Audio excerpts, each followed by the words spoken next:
நம்ம காஞ்சிபுரம் வடக்கு மாவட்ட திமுக சார்பில் சென்னை மண்டலம் விழுப்புரம் மண்டலம் சேர்ந்து 49 தொகுதியிலிருந்து 1.25 லட்சம் பேர் வந்தாங்க திருவிடந்தைக்கு.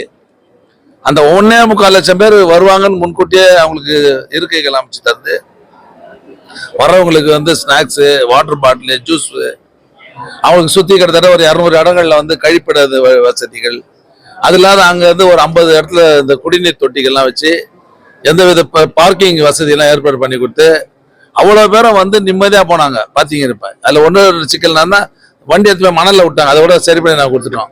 எந்த அசம்பாவிதம் நடந்ததா?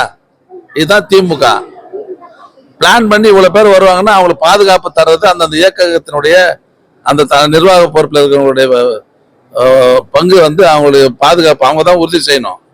வர்றவங்களை பாதுகாப்பா வர வச்சு அவங்களுக்கு எல்லா வசதியும் செய்து கொடுத்து சந்தோஷமா அனுப்பிச்சு வைக்கிறது தான் அந்த மாவட்டத்தில் இருக்கிற அந்த கட்சிகளுடைய நிர்வாகியுடைய பணி.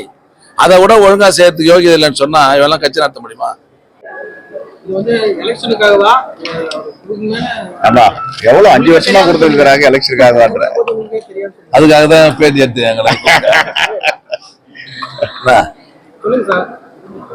இன்னைக்கு காலையில இன்னைக்கு நேத்து சாயங்காலம் 12 மணி வரையும் கூட எங்களுக்கு தெரியல.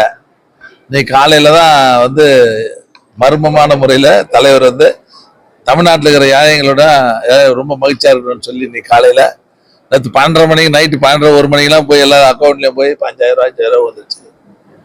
இந்த மாசம் அடுத்த மாசம் கோடை காலத்துல கூட அவங்க சந்தோஷமா இருக்கிறதுக்கு 2000 ரூபாய் கொடுத்துருக்காரு. இதை விட பெரிய விவகாரம்னா அடுத்து இனி அந்த 1000-ஐ 2000 ஆக்கி தரணும்னு அறிவிச்சிருக்கிறாரு. அது பெரிய மகிழ்ச்சி. நான் காலையில இருந்து கிட்டத்தட்ட ஒரு 20 ஊருக்கு போயிட்டு வரோம். நீங்களாம் கூட இருப்பீங்கன்னு நினைக்கிறேன். பேருந்து நிலையம், கட்டடங்கள் தருது, எல்லா இடத்துலயும் பெண்கள் மத்தியில மிகப்பெரிய ஒரு எழுச்சி. ரொம்ப சந்தோஷம். தலைவரை போற்றி புகழ்ந்துட்டு இருக்கிறாங்க.